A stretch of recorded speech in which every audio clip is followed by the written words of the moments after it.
السلام علیکم، میں سلمان ہوں اسلام آباد سے۔ میرے کوشچن ہے، آپ نے فرمایا کہ دین غالب آئے گا اللہ کا، تو جو حضرت ابو بکر حضرت عمر نے جو سسٹم چلایا تھا وہ 30 سال بعد ہی اس کے اوپر دوسرے کیوں ادیان غالب آ گئے؟ کیونکہ وہ خلافت تو آپ کو پتہ ہے 30 سال بعد ختم ہو گئی تھی اور ملوکیت سٹارٹ ہو گئی تھی۔ مولانا مودودی بھی یہی فرماتے ہیں، تو آپ کا اس کے بارے میں کیا ہے کہ غالب تو آ گیا نا ان کا دین ہمارے دین پہ؟ حضرت ابو بکر صدیق کا دین نہیں، اللہ کا دین ہے۔ اور حضرت ابو بکر صدیق کے نبی علیہ السلام کے اس نہج کے اوپر، خلافت کے اوپر ملوکیت غالب آئی، اس کا یہ مطلب نہیں ہے کہ اللہ کا دین چینج ہو گیا۔ اللہ کا دین چینج ہونے کی پہلی بنا پڑی جب امید نے سیدنا حسین کے خلاف یہ جو واقعہ ہوا ہے، پہلی بنا پڑی، دین غالب ہی رہا تھا۔ آپ کو آج یزید نظر آئے نا تو صحابی سے کم نہیں نظر آئے گا آپ کو۔ ہم کو پتہ نہیں ہے اس کے بیسک معاملات کیا تھے۔ اور جتنا سسٹم یزید کے اندر تھا، اگر پاکستان 1% بھی لے لے تو دنیا میں آگ لگ جائے، خلافت آ گئی ہے۔ تو دین نہیں ہلا تھا اتنا، دین ہلنے کی پہلی بنا پڑی تھی۔ جدید کی اتنی مجال ہی کیا تھی کہ دین بدلے؟ لوگوں نے کچا نہیں کھا جانا تھا اس کو، بچے تو نہیں بیٹھے تھے نا نیچے۔ نماز اسی طریقے سے، زکوٰۃ کا سسٹم وہی تھا، حج کا انتظام، جو کہ اجتماعیت کے انتظامات ہیں جدید نے نہیں ہلائے تھے۔ وہ تو ایک سکسیسر تھا اس ٹائم کا، مشرف تھا جو پہلے چلتا آ رہا، چلاؤ آگے، ٹھیک ہے۔ سیدنا حسین کی ویلیو اس لیے اتنی بڑی ہے اسلام میں، انہوں نے یہ بات بھانپ کے بتا دی تھی کہ بیٹا تو مذہبی امور کے اندر سب کچھ ٹھیک ہے، تو نے جو کیڑا جو تو ڈسکوالیفائی ہو رہا نا، تو اس سسٹم کے اوپر ڈسکوالیفائی ہو رہا ہے کہ جس میں ایک بندے کو اس ممبر میں بیٹھنے کا حق ہی نہیں ہے، اس پہ تو بیٹھ رہا ہے، سمجھ آئی؟ اور یہ سب سے بڑا واقعہ ہے کہ جب ایک بندہ، آپ سوچیں، میں آپ اور ورسز سیدنا حسین علیہ السلام، سوچیں انہوں نے کیا کیا کہ عورتیں اور بچے بھی لے آؤ سارے میرے، کسی کو نہیں، یہ نہ کسی کو امت میں آخری بچے کو بھی کسر ملے کہ ہاں ٹھیک ہے سیف پلے کر لینا، سیف پلے کر لینا، کسی ایک کو بھی نہیں۔ اور یہ خالی ہسٹری کا واقعہ نہیں ہے، بخاری شریف میں پورا واقعہ حدیث میں ہے۔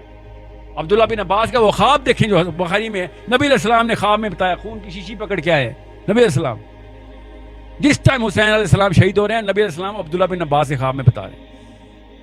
It's not a small matter. کیوں؟ واقعی میں اسلام کا سسٹم توڑنے کی پہلی اینٹ رکھ دی تھی جدید میں، ٹوٹا نہیں، ظاہر ٹوٹتے ٹوٹتے بھی تو ٹوٹا ہے نا، عباسیوں نے پھر وہی سسٹم چلایا آگے، اس کے بعد امیہ کے بعد عباسی آئے، 300-400 سال تک وہ سسٹم نہیں ٹوٹا، مگر سسٹم کی بنیاد کچی سے کچی سے کچی ہوتی رہی۔ اس کے بعد ظاہر ہے پھر خلافت کے علاوہ ملوکیت تو نارسسزم ہی ہے۔ کیا مطلب ہے نارسسزم؟ اب مریم نواز شریف یا بلاول سے کوئی پوچھے نا کہ ہاں سی وی دکھا بیٹا، تجھے کیوں، تو کون ہے؟ میں جی نواز شریف کی بیٹی ہوں بس، یا میں زرداری صاحب کا بیٹا ہوں، یہ کوالیفیکیشن ہے؟ یہ کیا کوالیفیکیشن ہے بھائی؟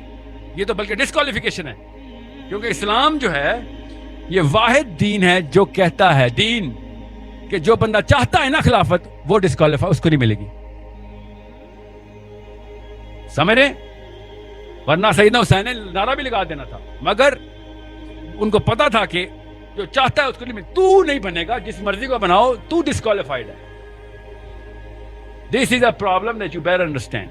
ادروائز اللہ تعالیٰ نے یہ نہیں کہا کہ میں دین بناؤں گا اور دین میں ہی قائم رکھوں گا، اللہ نے ہمیں کام دیا ہے، تم نے نہ کیا تو کوئی اور کسی اور سے کروا لوں گا کام، لیکن انسانوں سے ہی ہوگا، ورنہ تو بجلی ابھی گرے سارے کے سارے مسلمان ہو جائیں۔ اللہ تعالیٰ نے خود کہا یہ چاہتے ہیں کہ میں فرشتوں کے پر لگا کے بادل پہ آ کے بیٹھ جاؤں اور یہ دیکھ لیں کہ ہاں نظام یہی ہے صحیح، بات یہی صحیح، کتاب یہی درست ہے، تو وہ تو ایسے ہو جائے گا۔ یہ واحد امت ہے جس پہ غیب کا ٹیسٹ آیا۔ پچھلی امتوں میں آپ بنی اسرائیل کی ایک تو ہسٹری پڑھ لیں، قرآن میں بھی لکھی ہوئی ہے، ان کی کتابیں پڑھ لیں، روز ایسے معجزے ہو رہے ہیں کہ غیب کی کوئی کسر ہی نہیں ہے، کبھی کوئی کسی چیز کی بارش ہو رہی ہے، کبھی کس چیز کی، پھر آگ کا ایک شعلہ زمین میں چل رہا ہے، آگے آگے گائیڈ کرتا آ رہا ہے، اس سے پہلے سمندر پھاڑ چکے ہیں وہ۔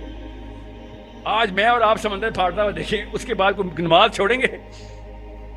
سوچے ذرا، ان کے اوپر معجزے کے معجزے آئی جا رہے ہیں، اور نخرہ دیکھیں بنی اسرائیل کا، منو سلوہ اتری ہوئی ہے، اور کہہ رہے بور ہو گئے یار، بور ہو گئے۔ آپ میری اور آپ کی، ہماری امت کے اوپر ٹیسٹ ہی کوئی اور، ہم پہ غیب کا ٹیسٹ ہے، بچت ہے الحمدللہ، سب سے آسان ٹیسٹ ہے غیب کا، ورنہ ہمیں اللہ تعالیٰ اپنا جلوہ دکھا دیتے نا، کرتوت ہمارے پھر بھی وہی ہونے تھے۔ سوچیں ذرا، ہم پہ غیب کا ٹیسٹ ہے، اس لیے شاید پرسنٹیج میں ہم 1% بھی ہوں۔ نبی علیہ السلام نے اس لیے بشارت بھی دی تھی کہ میرے بھائی ابھی آنے ہیں۔ صحابہ نے کہا ہم آپ کے بھائی نہیں؟ نبی علیہ السلام نے کہا نہیں نہیں، تم میرے ساتھی ہو، بھائی میرے وہ ہوں گے جو بغیر دیکھے میرے پر ایمان لا کے وہ والے کام کریں گے جو تم ابھی کر رہے ہو۔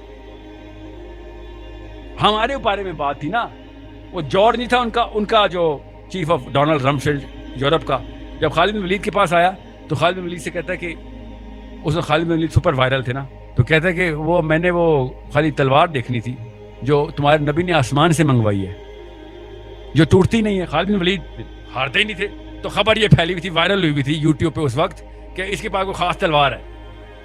تو خالد بن ولید نے کہا کہ میں تو ایک جنگ میں 11 تلواریں توڑ دیتا ہوں، اس تلوار کو ڈھونڈنے آیا، اس کا نام اسلام ہے، وہ نہیں ٹوٹتی، سمجھ رہے؟ تو کہتا ہے تو اگر میں اسلام لے، دیکھیں یورپ کا سسٹم بیوروکریسی، اسلام کا سسٹم بتایا جا رہا ہے، کہتے میں اگر اسلام لے آؤں تو میں تمہارے جتنا ہو جاؤں گا، برابر رینک وہی ملے گا، ہے تو جرنیل ہی نا اس سسٹم کا۔ تو خالد بن ولید نے کہا نہیں وہ رینک تو نہیں مل سکتا آپ کو جو ہمارا، کیونکہ ہم نے نبی کو دیکھا ہے ایمان لائے۔ تیرا میرے سے اوپر کر رہے ہیں کہ بے وقوف، تو بغیر دیکھے نبی پہ ایمان لائے گا؟ غور سے سمجھیں اپنی اوقات کو، اتنا اونچا کیا نبی نے ہمیں، ہم سمجھ ہی نہیں رہے۔ 1% بھی کام کر لیا نا ہم نے سسٹم کے لیے، 1% بھی، ادھر سے ابو بکر صدیق یا علی بن ابی طالب کے آس پاس کہیں پہ جنت میں نام لکھا ہوگا، آس پاس ہی، وہ لیول تو ہمیں ہی پتہ نہیں اچیو ہونے نا ہم سے، 1% سے یا 100% سے بھی نہیں ہونے، مگر اس سرکل میں شاید انٹر ہو جائیں۔ اتنی آسان سی بات ہے۔